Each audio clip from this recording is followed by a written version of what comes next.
Ignited Minds Tutorials has recently released a new video focusing on the topic of microeconomics and macroeconomics for Class 12 students following the Maharashtra State Board Commerce curriculum.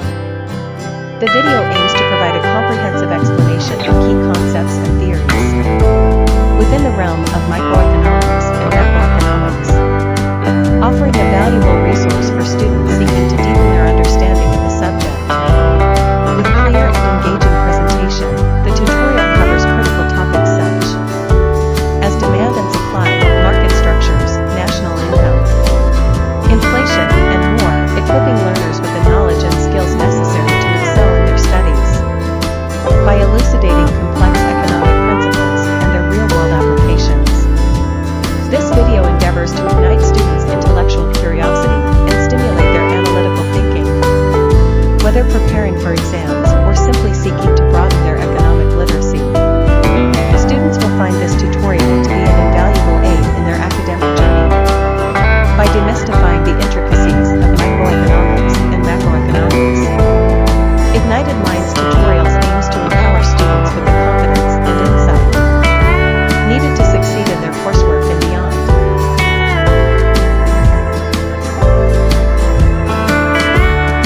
Okay बच्चा party आपका economics का पहला chapter है। देखो, micro और macro economics, इसमें introduction है। ठीक है, मोटे मोटे तौर पे माइक्रो और मैक्रो इकोनॉमिक्स पहली बात होता क्या है? What is economics? एक सब्जेक्ट है जो बहुत डिफिकल्ट है, उसमें रटना पड़ता है, मार्क्स नहीं आते हैं, यही जानते हैं ना आप इकोनॉमिक्स के बारे में। इकोनॉमिक्स है क्या? What is it? और मतलब हो सकता है कि आप लोगों का ना जो पढ़ने का स्टाइल है उसमें आप इकोनॉमिक्स में कम ध्यान देते हो, अकाउंटेंसी में आपका ज़्यादा ध्यान रहता है ना, बीके, विच इज़ ओके। लेकिन इकोनॉमिक्स जो है ना, वो जिसको समझ में आ जाए वो सीईओ के लेवल तक पहुंच सकता है। समझ में आ रहा है? अकाउंटेंसी एक पार्ट है, लेकिन economics is somebody who has a पूरा जनरल ओवरव्यू एक कंपनी को चलाने के लिए। ठीक है, तो पहली बात इकोनॉमिक्स, मतलब मैं ये नहीं बोल रहा हूँ कि जो अकाउंटेंसी में अच्छा है वो इकोनॉमिक्स में, तो इकोनॉमिक्स बेसिकली एक ऐसा चीज़ है जिसका बहुत फंडामेंटल्स आपको क्लियर होने चाहिए, क्योंकि आपका सारा जो कुछ भी बिजनेस सेटअप चल रहा है ना, वो इकोनॉमिक्स की वजह से चल रहा है। ठीक है, तो what exactly is economics? Economics है क्या? फिर भी ऐसा भी कुछ भी दिमाग में जो आ रहा हो, हिंदी मराठी किसी में भी, इकोनॉमिक्स है क्या? Management of money, okay, not bad, management of money. What else? Management of money, he is saying management of money, चलिए ओके, नॉट बैड, कुछ हिस्से तक ठीक, कुछ हद तक सही है। और चाचू एनीथिंग? मैनेजमेंट ऑफ मनी बोल रहे हैं ये, एनीथिंग। देखो, मनी का मैनेजमेंट आप किस वजह से करते हो, किस लिए मैनेजमेंट करते हो? मनी का मैनेजमेंट किस लिए करते हो? ओके, चलिए, तो what is saying is management of money. According to him, economics is management of money. ठीक है, लेकिन मनी को मैनेज क्यों करना है? मनी को मैनेज क्यों करना? और मनी को मैनेज करना मतलब क्या होता है? तुमको घर वालों ने 50,000 रुपए दिए घर चलाने के लिए, एक महीने का। ठीक है, तुमने भाई साहब उस 50,000 में और दूसरे से 10-20 हज़ार रुपये लेकर तुमने आईफोन खरीद लिया, तो मतलब कल खाने के टेबल पे खाना नहीं होगा, बाकी आईफोन होगा। समझ में आ रहा है? Is this good management of money और बैड मैनेजमेंट? तो आपने क्या किया भाई साहब, जिस चीज़ की ज़रूरत नहीं थी, जिससे पेट नहीं चलता, उसको आपने पहले खरीद लिया। ठीक है, तो आपको दिया गया था पैसे किसी और चीज़ के लिए, घर चलाने के लिए दिए गए थे, और आपने भाई साहब अय्याशी में उड़ा दिए। ठीक है, तो is this a proper management of money? तो आपने बेसिकली मनी का क्या किया? मनी को आपने एक ऐसे रिसोर्सेज में लगा दिया जिसकी ज़रूरत नहीं है। तो आपके लिए जो ज़रूरत है उसको आपने पूरा नहीं किया। ठीक है, और ज़रूरत कैसे होती है? देखो, इस चीज़ को समझो, ज़रूरत उन चीज़ों की है जिस चीज़ का ज़रूरत होगा उतना उस चीज़ का प्राइस पे कर रहे हो। ठीक है, अभी देखो, जैसे हवा है, एक चीज़ जो इकोनॉमिक्स से बहुत ज़्यादा है कनेक्टेड, वो है क्या? स्केयरसिटी मतलब क्या होती है? अभाव। ठीक है, क्या आप हवा के बिना रह सकते हैं? नहीं रह सकते। बहुत क्रूशियल है आपके लाइफ के लिए, बहुत कीमती है, लेकिन क्या उसका कुछ पैसा भर रहे हैं आप? हवा लेने के लिए कुछ पैसा भरे? नहीं, बिकॉज अबंडेंटली तुमको जितना हवा अवेलेबल है मेरे को भी उतना, उसको भी उतना, सबको इक्वली डिस्ट्रीब्यूटेड है भाई साहब, तो इसलिए कोई पैसा नहीं जा रहा है इसका, ठीक है। तो यहाँ पे लेकिन फूड के लिए आप एक पैसा भर रहे हैं, इलेक्ट्रिसिटी के लिए आप एक पैसा भर रहे हैं, रोड्स के लिए आप एक पैसा भर रहे हैं, स्कूल के लिए आप एक पैसा भर रहे हैं, ये तमाम चीज़ों के लिए आप एक पैसा भर रहे हैं, क्रॉप्स के लिए आप एक पैसा भर रहे हैं, ये सारी चीज़ों के लिए आप पैसा क्यों भर रहे हैं? क्योंकि ये पर्याप्त मात्रा में नहीं है, there is a scarcity. Scarcity मतलब इन चीज़ों का अभाव है, इसीलिए आपको एक प्राइस देना पड़ रहा है, ठीक है। तो आपका इकोनॉमिक्स जो किससे रिलेटेड है, तो क्या हम हवे को जो हमारे लाइफ के लिए इतना इंपॉर्टेंट है उसको इकोनॉमिक्स के तहत पढ़ सकते हैं? तो द आंसर इज नो, क्योंकि इसकी कोई वैल्यू नहीं है। इसकी हमारी लाइफ में वैल्यू बहुत है लेकिन पैसे वाला वैल्यू नहीं है, ठीक है। इसको आप बाय आउट नहीं कर सकते, पैसे वाला वैल्यू नहीं है। पैसे वाला वैल्यू किसका होगा? जिसकी स्केयरसिटी हो। अभी देखो डायमंड भाई साहब कान में लगाए घूम रहे हैं, लेकिन उसका कोई वैल्यू नहीं है। उसका भाई साहब साज सजावट में वैल्यू होगा लेकिन एक्चुअली में कोई वैल्यू नहीं है, वो किसी काम नहीं आ रहा हमारे, ठीक है। लेकिन उसका भाई साहब प्राइस देखो कितना ज़्यादा है, ठीक है। इसका प्राइस इतना ज़्यादा है, तो इसका मतलब क्या हो गया भाई साहब? क्यों है इसका प्राइस ज़्यादा? क्योंकि वो स्केयर्स है, वो भाई साहब मिलता नहीं है सब जगह, बहुत कम उसका अभाव है, ठीक है। तो ये हो गया भाई साहब आपका इकोनॉमिक्स, ठीक है। तो अपन अभी डील करेंगे दो चीज़ों से, एक हो गया आपका माइक्रो और एक हो गया आपका मैक्रो।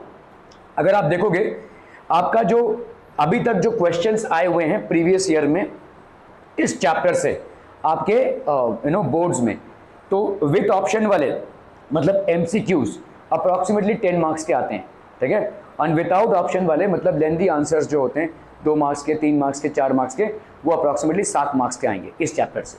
क्या ये समझ में आ रहा है? That has been the trend, ठीक है। तो एमसीक्यूज आपके इतने आए हैं और विदाउट ऑप्शन वाले आपके इतने आए हैं। ओके, क्या क्या इसमें है भाई साहब? Introduction, branches of economics, historical review of micro economics and macro economics, features of microeconomics, importance of microeconomics, scope of macroeconomics, features of macroeconomics, importance of macroeconomics, ये सारी चीजें हम भाई साहब इसमें पढ़ेंगे। तो इंट्रोडक्शन भाई साहब क्या है? देखो, इकोनॉमिक्स एक सोशल साइंस है। सोशल साइंस मतलब क्या हो गया? What is social science? पहली बात, साइंस मतलब क्या है? साइंस मतलब क्या है? साइंस मतलब फिजिक्स, केमिस्ट्री, बायोलॉजी, इसकी तरह से मत सोचो। साइंस मतलब है क्या भाई साहब? अगर साइंस, हाँ नहीं, technology is a different thing. देखो साइंस आप समझो, अगर आप एक लैब में हो, केमिस्ट्री लैब है, फिजिक्स लैब है, ठीक है, तो मैं भाई साहब एक एक्सपेरिमेंट कर रहा हूँ, तो मुझे मिल रहा है A+B+C। तुम आकर अगर एक्सपेरिमेंट करोगे तो तुमको भी वही मिलेगा, है ना? तुमको भी वही मिलेगा, ऐसा नहीं कि A+B+D मिल जाएगा तुमको, समझ में आ रहा है? तुमको भी वही मिलेगा अगर तुमने वही प्रोपोर्शन में लिया रहेगा।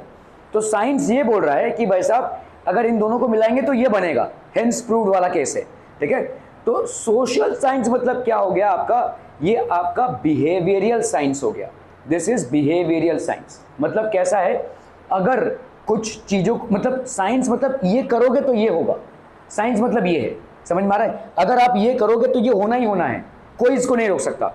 ए और बी को अगर सर्टेन प्रोपोर्शन में आप मिलाओगे तो सी बनेगा, ये साइंस है। सोशल साइंस मतलब क्या हो जाएगा आपका? Behavioural science. अभी आपने भाई साहब चीज़ों के दाम बढ़ा दिए, लेट्स से आपने अचानक में मिल्क का दाम बढ़ा दिया, लेट्स से अगर 40 रुपये में आ रहा था, आपने इसको भाई साहब 150 रुपये कर दिया।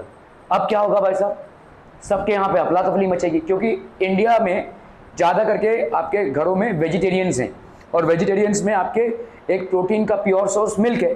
तो भाई साहब मिल्क की इतना बढ़ा दिया अगर आपने, तो अफला तफली मचेगी, लोग भाई साहब मरने मारने पे आएंगे, है ना? तो ये क्या हो रहा है? आप किस चीज़ को इम्पैक्ट कर रहे हो? आप बिहेवियर को इम्पैक्ट कर रहे हो, ठीक है। So economics is a social science which studies economic behaviour of people. आपका इकोनॉमिक बिहेवियर को ये स्टडी करता है, ठीक है। It studies the economic behaviour of people. क्या ये समझ में आ रहा है? साइंस क्यों है? क्योंकि यहाँ पे भी A+B+C ही होगा। अगर आप जो चीज़ 40 रुपये में बिक रही है उसको कल 150 रुपये में बेचने जाओगे तो लोग तलवार निकालेंगे, ये सत्य है, ठीक है। इसमें मतलब अफला तफली मचेगी, ठीक है। इसमें तो ये एक साइंस है, this basically science. Economic behaviour comprises of income earning and income spending activities of people, ठीक है। तो अर्निंग इनकम एक होता है और स्पेंडिंग एक्टिविटीज होती है। पैसा अर्न क्यों करते हैं? खर्चा करने के लिए, आपकी ज़रूरतों को पूरा करने के लिए, है ना। ओके, ब्रांचेज ऑफ इकोनॉमिक्स दो हो गए आपके, माइक्रो एंड मैक्रो, ठीक है। ओके, माइक्रो जो है ये बहुत बार ऑब्जेक्टिव क्वेश्चंस में आ चुका है। Micro is derived from the Greek word micros, ठीक है, विच मीन्स स्मॉल और मिलियनेथ पार्ट। एक भाई साहब कोई पार्ट है उसका मिलियनेथ पार्ट है, 10/6 पार्ट, ठीक है, माइक्रोस, ठीक है। Macro is derived from the word macros which is basically large. तो माइक्रो मतलब बहुत छोटा सा हिस्सा और माइक्रो मतलब बहुत बड़ा सा हिस्सा, ठीक है। तो दो हिस्सों में आपका इकोनॉमिक्स डिवाइडेड है, ठीक है। तो आप अगर हिस्टोरिकल रिव्यू देखेंगे micro economics and macro economics का, माइक्रो इकोनॉमिक्स वाज डेवलप, तो हम थोड़ा सा एक मिनट, हाँ,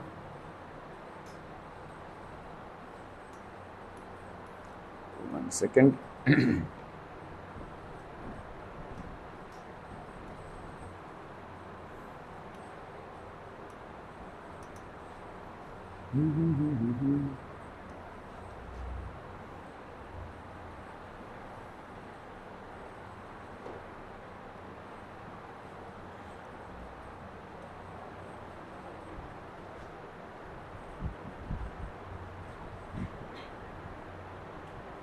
okay, so economics, economy and central problems of an economy. तो पहली बात तो भाई साहब इकोनॉमिक्स है क्या, what is basically economics? Science of human behaviour है, इसीलिए हम इकोनॉमिक्स को क्या बोल रहे हैं भाई साहब, this is science of human behaviour and that's the reason we call this as a social science, this is known as social science. देखो A+B=C जो है वो तो साइंस है, लेकिन इसको आप लैब में प्रूव कर सकते हो, ह्यूमन बिहेवियर को आप लैब में प्रूव नहीं कर सकते, ठीक है। So it's a science of human behavior, hence it is also known as social science, ठीक है। Concerned with the allocation of resources in such a manner that consumer can maximize satisfaction, can maximize their profits and the society can maximize its social welfare wants, ठीक है। तो आप देखो यहाँ पे ये है क्या, this is basically a social science. Why is it a social science बच्चा बाड़ी? It's a social science because it is concerned with human behavior. ये भाई साहब आपका किसके साथ लिंक्ड है भाई साहब, ह्यूमन बिहेवियर के साथ, ठीक है। और ह्यूमन बिहेवियर मतलब कैसा, एलोकेशन, जो आपके रिसोर्सेज हैं, रिसोर्सेज में आपका सब कुछ आता है, फूड वाटर, ये सारी चीजें, फूड वाटर इलेक्ट्रिसिटी, जो आपके जीवन को चलाने के लिए जरूरी है, उनको हम बोलते हैं रिसोर्सेज। ये रिसोर्सेज का भाई साहब एलोकेशन, एलोकेशन मतलब बटाव, ठीक है, कैसे बटा हुआ ये allocation, that the consumer can maximise the satisfaction. तो कंज्यूमर का भाई साहब फुलफिलमेंट और सेटिस्फैक्शन, ठीक है, फुलफिलमेंट और सेटिस्फैक्शन, ठीक है। और क्या है भाई साहब, प्रॉफिट्स, और क्या है भाई साहब आपका प्रॉफिट्स, ठीक है।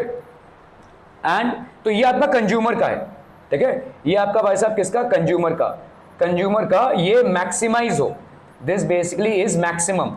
और क्या है भाई साहब, सोसाइटी का, ठीक है, सोसाइटी का मैक्सिमम वेलफेयर हो, सोसाइटी का भाई साहब हो मैक्सिमम वेलफेयर, सोसाइटी का मैक्सिमम वेलफेयर। क्या ये समझ में आ रहा है, ठीक है। रिसोर्सेज को कुछ ऐसे बांटना है इकोनॉमिक्स में, रिसोर्सेज जो हैं हमारे जीवन को चलाने के लिए जो चाहिए उसको अपन बोलते हैं रिसोर्सेज। रिसोर्सेज का एलोकेशन मतलब बटाव समाज में कुछ ऐसा होना चाहिए ताकि सब लोगों का फुलफिलमेंट और सब लोगों का प्रॉफिट हो, ज़्यादा से ज़्यादा प्रॉफिट हो और ज़्यादा से ज़्यादा फुलफिलमेंट हो, ठीक है, एंड मैक्सिमम सोसाइटी का वेलफेयर हो। अभी देखो ऐसे समझो, ठीक है, समझ लो बॉम्बे है, मुंबई है भाई साहब, लेट्स से ये साउथ मुंबई है जहाँ पे एलीट क्राउड रहती है, और हम समझ लो नवी मुंबई में रहते हैं, ठीक है। अभी समझो इलेक्ट्रिसिटी है, सबको चाहिए, है ना, यहाँ पे रोज आपके 8 घंटे की इलेक्ट्रिसिटी नहीं रहेगी, यहाँ पे हमेशा इलेक्ट्रिसिटी रहेगी। तो is it a proper allocation of resources? क्या यहाँ पे ह्यूमन बींग्स नहीं रहते हैं? क्या यहाँ पे भाई साहब धंधा नहीं चलेगा? क्या यहाँ पे स्कूल्स बंद कर दें? क्या यहाँ पे फैक्ट्रीज बंद कर दें? क्या यहाँ पे भाई साहब लोगों को ऐसे ही 8 घंटा बिना बिजली के रहना पड़े? ठीक है, यहाँ पे कभी नहीं लाइट जाती भाई साहब, ठीक है, यहाँ पे भाई साहब लाइट आपकी जा रही है, रोज 8 घंटा जा रही है, ठीक है।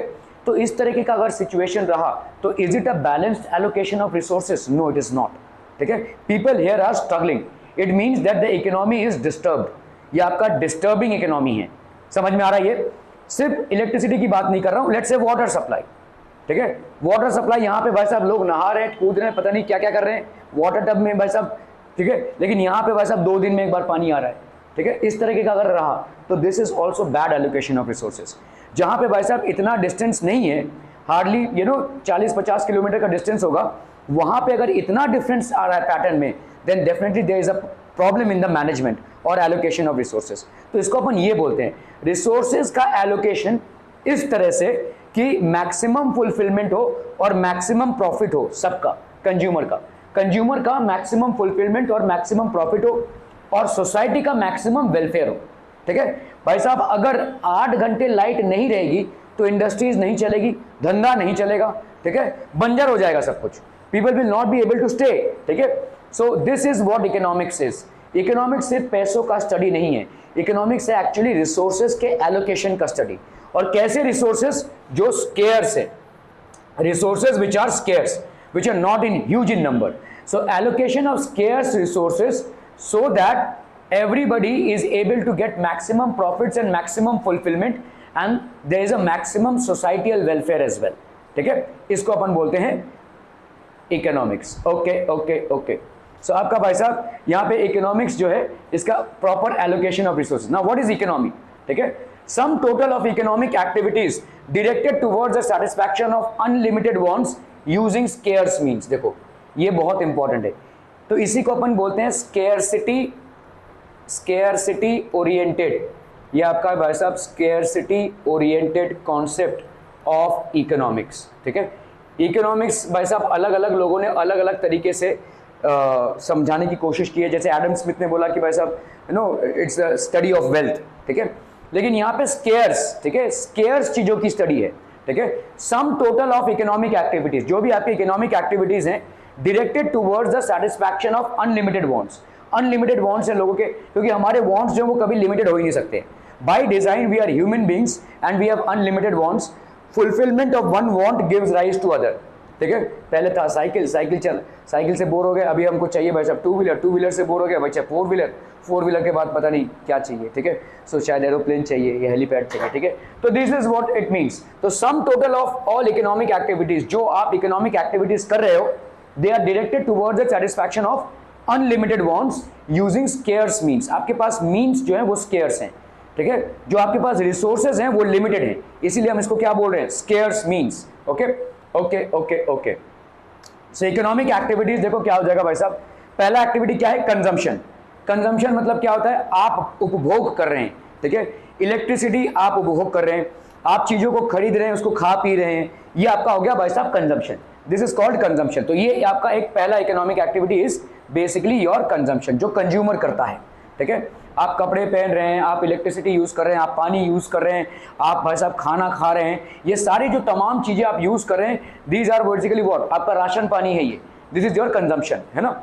Okay, then comes your production. तो अगर भाई साहब कंजम्पशन करना है तो गुड्स को प्रोड्यूस करना पड़ेगा, तो there has to be a producer who will be producing these things so that they can be consumed by the consumer. तो ये हो गया आपका production cycle. Okay, then what we have is basically what, exchange. Exchange मतलब आपने पैसा दिया और पैसे के बदले आपको मिला गुड्स, ये हो गया आपका एक्सचेंज। ठीक है, एक टाइम पे बार्टर सिस्टम था, अभी तो हमारा करेंसी सिस्टम है। ठीक है, so this is basically exchange. What else do we have बच्चा पार्टी, वी हैव हियर। ठीक है, so this is what, this is investment. ठीक है, तो consumption, production, exchange, investment. Investment मतलब क्या होता है, तुमको नींद आ रही है, खड़ा करवा दूंगा, बता रहा हूं मैं, नहीं ये यहां से हटा हाथ, हाँ ठीक है। कंजम्पशन हो गया, कंजम्पशन को प्रूव करने के लिए आपको प्रोडक्शन करना पड़ेगा, प्रोडक्शन फिर आएगा भाई साहब आपका एक्सचेंज। ठीक है, एक्सचेंज मतलब आप भाई साहब डीमार्ट चलेगा, अरे चलो इस सब तो मेरा ही है, लेके चले, मारेंगे भाई साहब सिक्योरिटी गार्ड, पैसा बिन दो पहले, है ना। तो you need to exchange it for some amount of money. जो भी गुड्स और सर्विसेज आप उपभोग कर रहे हो उसके लिए आपको पैसा देना पड़ेगा। ठीक है, तो देयर इज एन एक्सचेंज। और इन्वेस्टमेंट क्या होता है, इन्वेस्टमेंट क्या होता है, हाँ, लॉन्ग टर्म प्रॉफिट के लिए पैसा, नो। बताइए यहां पे इन्वेस्टमेंट क्या है,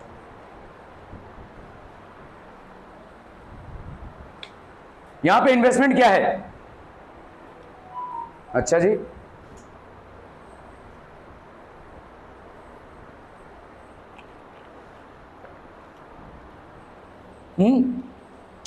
इन्वेस्टमेंट मतलब होता है जैसे जो प्रोडक्शन के फैक्टर्स हैं। अभी जैसे देखो प्रोडक्शन के जो फैक्टर्स हैं, मैंने कोई हैवी मशीनरी लिया, ठीक है, that is basically my investment.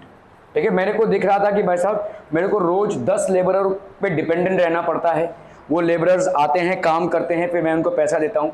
ये सब ना करके मैंने एक बड़ा मशीन मंगा लिया और उसी से भाई साहब काम करवा रहा हूँ, ठीक है। तो the heavy investment, consumption, production, exchange and investment. Okay, economic activities, consumption refers to what? Using of goods and services for the satisfaction of wants.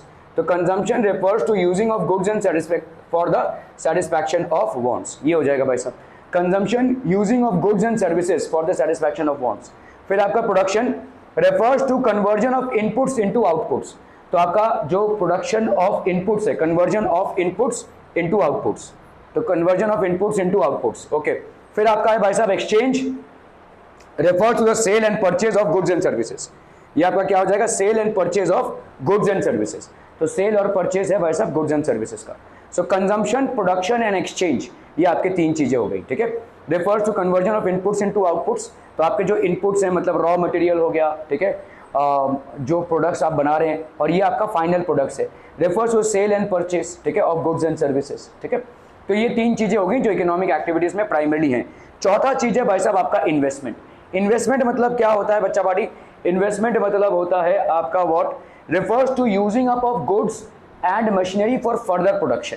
तो मतलब आपने देखो कोई भारी भरकम मशीनरी खरीद ली, अभी मशीन्स प्रोड्यूस करेंगे, तो मशीन में एक दिन का प्रोडक्शन नहीं करेगा भाई साहब, ये बहुत सालों तक चलेगा, ठीक है। तो refers to using up of goods, that is tools and machinery for further production, इसको अपन बोलते हैं इन्वेस्टमेंट। जनरली आप इन्वेस्टमेंट समझते हो प्रॉपर्टी में इन्वेस्टमेंट या गोल्ड में investment, yes those are also investments, but here the investment actually means कि आप प्रोडक्शन फैक्टर्स में इन्वेस्टमेंट कर रहे हो, मतलब भारी भरकम मशीन्स खरीद रहे हो या अपने काम को ईजी करने के लिए कुछ सोफिस्टिकेटेड चीजें खरीद रहे हो, ठीक है। So this is consumption, production, exchange and investment. These are the primary economic activities. ठीक है? Okay. So branches of economics क्या है? देखो भाई साहब, आपने देखा अभी 2 branches हैं आपके, micro and macro. These are the 2 branches of economics that we have. Okay. Microeconomics is what people हम, ठीक है? Microeconomics is what, ठीक है? Focuses on the individual parts of the economy. Microeconomics मतलब छोटे छोटे इंडिविजुअल यूनिट्स में participate करता है, मतलब घर का बजट, ठीक है, ये माइक्रो इकोनॉमिक्स में आएगा, ठीक है। तो घर का जो बजट, एक सिंगल घर का जो बजट होता है वो माइक्रो इकोनॉमिक्स में आएगा। कितना पैसा आया, कितना पैसा भाई साहब गया, ये आपके माइक्रो इकोनॉमिक्स में आएगा। किसी रीजन का बजट, मतलब वहाँ पे इतने लोग रहते हैं, उनका एवरेज इनकम कितना है, एक्सपेंडिचर कितना है, किसी भाई साहब पूरे स्टेट का बजट, किसी भाई साहब कंट्री का बजट, ये सब माइक्रो में आएगा, मैक्रो में, ठीक है। These are huge things. Okay, so micro economics, how households and firms make decisions and how they interact in specific markets.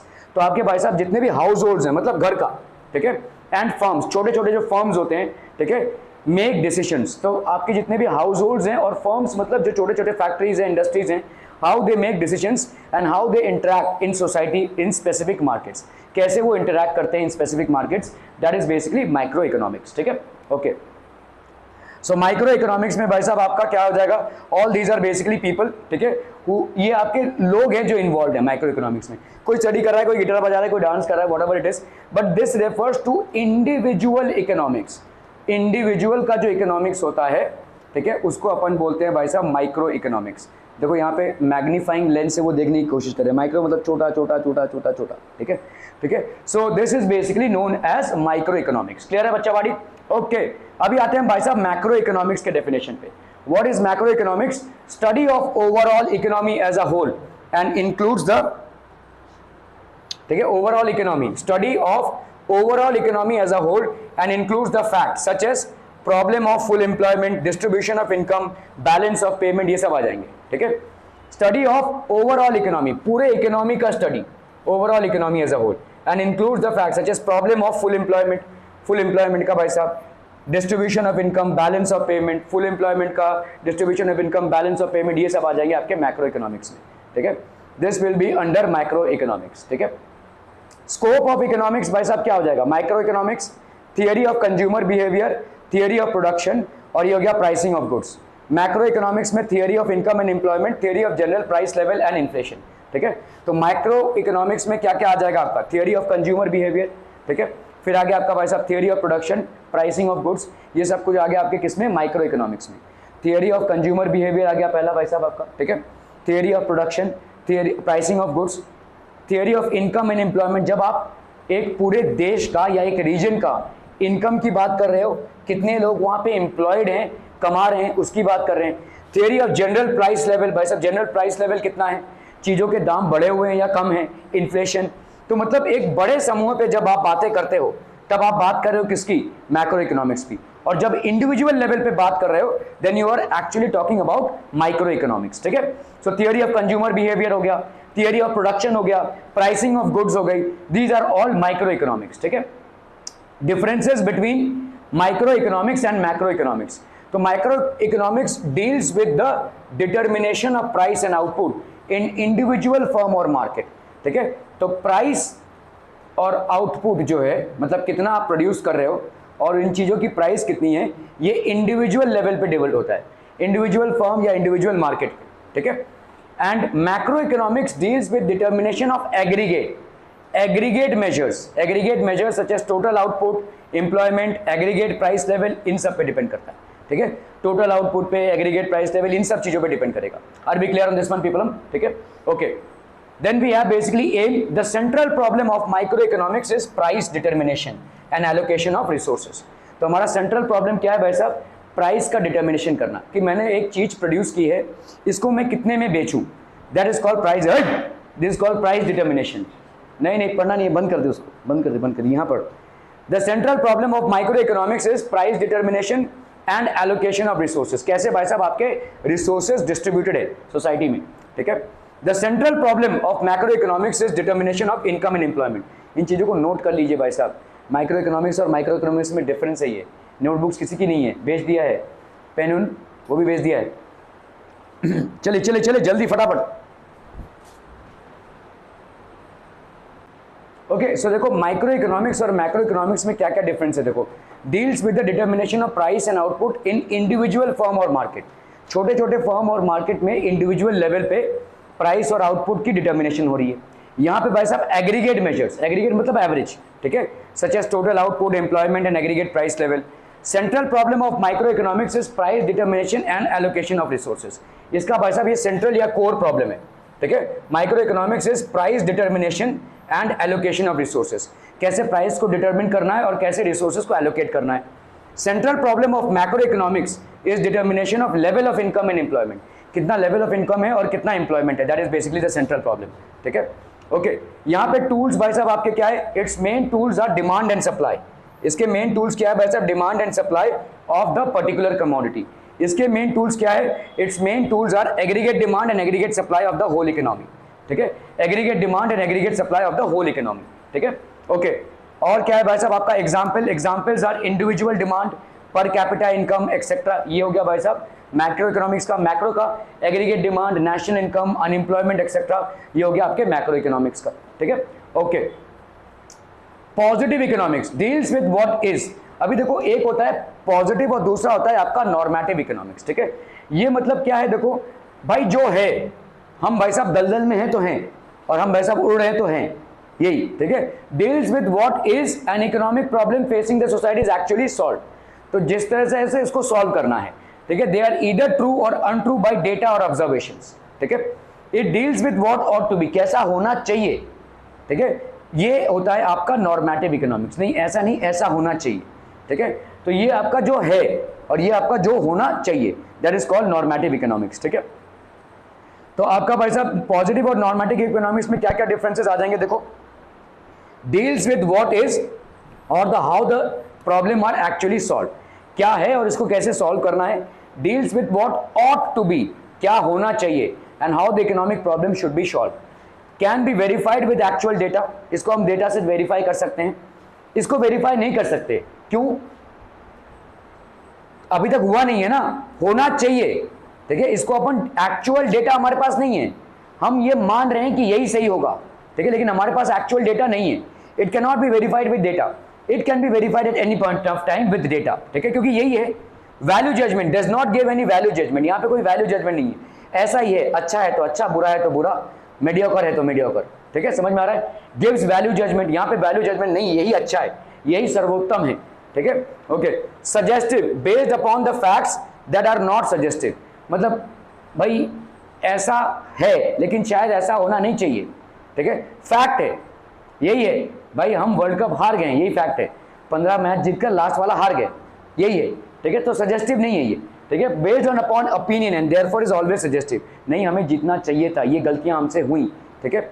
Example, prices are increasing, population is growing very fast, ये हमको दिख ही रहा है भाई साहब, ठीक है, rising prices must be control, population must be control, ये होना चाहिए, ठीक है, what ought to be is normative economics, ठीक है। Why does an economic problem arise, ठीक है, तो आपका इकोनॉमिक प्रॉब्लम्स अराइज क्यों होते हैं, what are the reasons for economic problems to arise, ठीक है, व्हाट इज स्केयरसिटी, तो इकोनॉमिक्स का जो बेस है वो होता है आपके किस पे भाई साहब, स्केयरसिटी पे, ठीक है, ये आपका बेस, किसी चीज का अभाव होगा, कोई चीज पर्याप्त मात्रा में समाज में डिस्ट्रीब्यूटेड नहीं रहेगी, तभी उसका इकोनॉमिक्स से लेना देना होगा, ठीक है, अगर कोई चीज प्रॉपर्ली डिस्ट्रीब्यूटेड रहेगी तो उसका समाज से कोई मतलब इकोनॉमिक्स से कोई लेना देना नहीं रहेगा, हवा, ठीक है। So it is a situation in which the availability of resources falls short of the requirement, तो भाई साहब जितने मात्रा में ये अवेलेबल है ये हमारे कंजम्पशन से कम है, हमको इतना चाहिए और कोई प्रोडक्ट अगर उससे कम में अवेलेबल है तो अपन बोलेंगे इसकी स्केयरसिटी है, और तब उसको हम इकोनॉमिक्स में स्टडी करेंगे, ठीक है। So what is scarcity, it is a situation in which the availability of resources falls short of their requirement, so availability जो है रिक्वायरमेंट से लेस है, ठीक है, तो यहां पे अपन बोल सकते हैं availability of resources, availability of resources is lesser than the requirement, is lesser and this is known as scarcity, इस फैक्टर को अपन क्या बोलेंगे, scarcity, ठीक है, ओके। सो रिसोर्सेज अवेलेबल जो हैं वो लेसर है देन रिसोर्सेज रिक्वायर्ड, ठीक है, resources that are available are lesser than the resources required, चाहे वो खाना पीना हो, चाहे इलेक्ट्रिसिटी हो, चाहे रोड्स हो, चाहे ट्रांसपोर्ट हो, चाहे कम्युनिकेशन हो, anything which is lesser than what is required is known to create this, ठीक है, ओके। सो आपका भाई साहब रिसोर्सेज जो अवेलेबल हैं, ठीक है, the resources that are required, तो आपका भाई साहब इस तरह से प्रॉब्लमेटिक हो जाता है। कॉजेज ऑफ इकोनॉमिक प्रॉब्लम क्या क्या है भाई साहब, तो पहला कॉज तो ये कि ह्यूमन वांट्स आर अनलिमिटेड, ठीक है, अनलिमिटेड है, इसका मतलब कोई हाँ भाई साहब ये हो गया तो खत्म, अभी कहानी खत्म नहीं, हमारे एक वांट पे दूसरा वांट बेस्ड है, ठीक है, so we just have unlimited wants, resources आपके लिमिटेड हैं, ठीक है, और इसीलिए भाई साहब टेंशन क्रिएट होता है, ठीक है, आपके वांट्स जो हैं वो अनलिमिटेड हैं और रिसोर्सेज जो हैं वो क्या है, लिमिटेड हैं, ठीक है। रिसोर्सेज हैव ऑल्टरनेटिव यूजेस, ठीक है, अभी ये क्या है भाई साहब, रिसोर्सेज का ऑल्टरनेटिव यूज होना, anyone, resources have alternative uses, what do we mean by this people,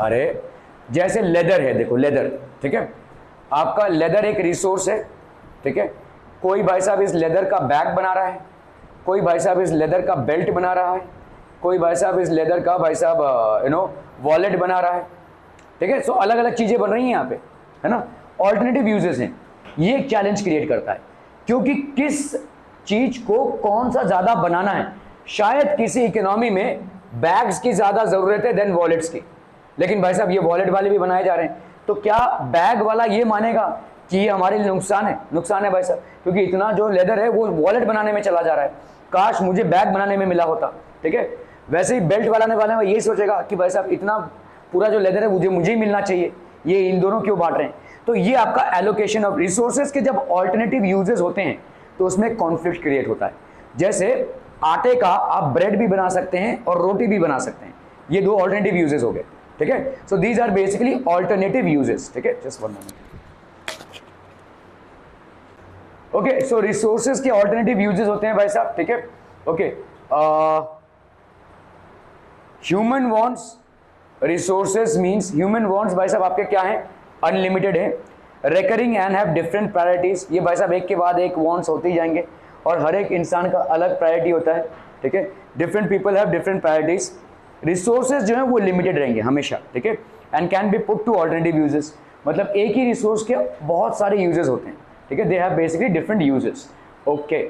why does an economic problem arise, economic problems, human wants are unlimited recurring, ठीक है, तो आपके जितने भी ह्यूमन वांट्स होते हैं ये भाई साहब अनलिमिटेड होते हैं, मतलब कोई लिमिटेशन नहीं है, when a particular want is satisfied other wants arises after some time, एक वांट सेटिस्फाई हुआ नहीं कि दूसरा वांट आ जाएगा, ठीक है, और ये आपके भाई साहब क्या है, रिकरिंग, एक के बाद एक आते रहेंगे, human wants have different priorities, इनके अलग अलग प्रायोरिटीज हैं.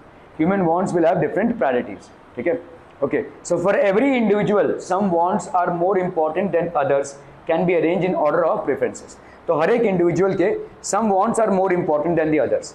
ठीक है, जैसे अभी अगर आपको कोई कॉमर्स की टेक्स्ट बुक दे तो आपके लिए इंपॉर्टेंट है, आज से 10 साल बाद दे तो कोई इंपॉर्टेंट नहीं रहेगा. ठीक है, so for every individual some wants are more important than others can be arranged in order of preferences. तो इन वांट्स को हम प्रेफरेंसेस के हिसाब से अरेंज कर सकते हैं. ठीक है, okay. Resources to be satisfied, the needs are limited. Factors of production are limited in supply in relation to the demands like labour. ये हो गया आपका factor of production.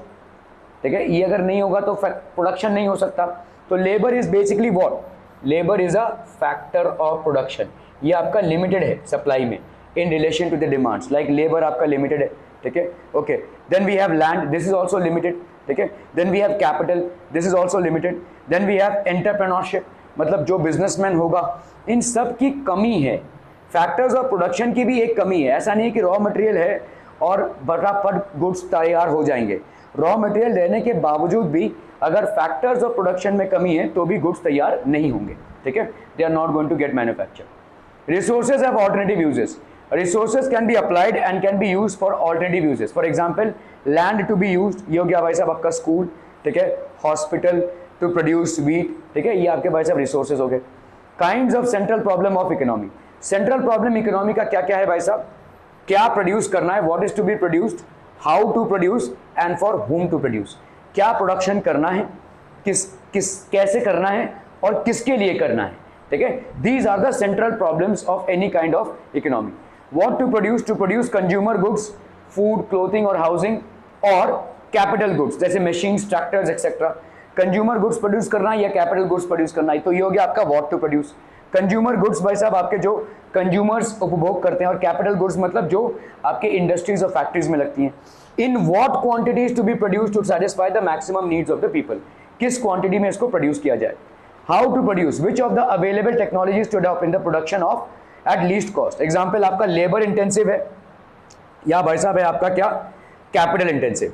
Farming can be done by using, जैसे labour intensive, अगर farming करना है तो बहुत सारे फार्मर्स मिलकर लेबर कर सकते हैं, या तो भाई साहब आप कैपिटल इंटेंसिव हो जाए, एक तो लेबर बढ़ाकर करना और एक तो भाई साहब मशीनरी यूज करके करना. जितना ज्यादा आप मशीनरी यूज करेंगे उतना कम लेबर यूज होगा. So one is basically labour intensive and the other one is capital intensive. ठीक है, कॉस्ट इफेक्टिव कौन सा है. For whom to produce, it is the problem related to distribution of produced goods among the different groups of the society. It has two aspects. एक हो गया personal distribution और एक हो गया आपका फंक्शनल डिस्ट्रीब्यूशन. दो टाइप के आपके डिस्ट्रीब्यूशंस हो जाएंगे. ठीक है, fuller utilisation of resources. We have also to see that scarce resources जो हैं, ठीक है, आर इफेक्टिवली यूटिलाइज्ड. जितने भी आपके स्केयर्स रिसोर्सेज हैं इनका इफेक्टिव यूटिलाइजेशन हो. This is the problem of economic efficiency और वेलफेयर मैक्सिमाइजेशन. ये प्रॉब्लम है. ठीक है, an economy must also try to achieve full employment of all its resources in it. ठीक है, एक इकोनॉमी का फुल एम्प्लॉयमेंट होना चाहिए सारे रिसोर्सेज का. ठीक है, क्लियर है, आर वी क्लियर है भाई साहब. It is the problem related to the distribution of produce goods among the different groups of the society. It has two aspects to produce it. तो आपका एक हो गया पर्सनल और दूसरा हो गया आपका फंक्शनल. ठीक है, all right, thank you so much for your valuable time people.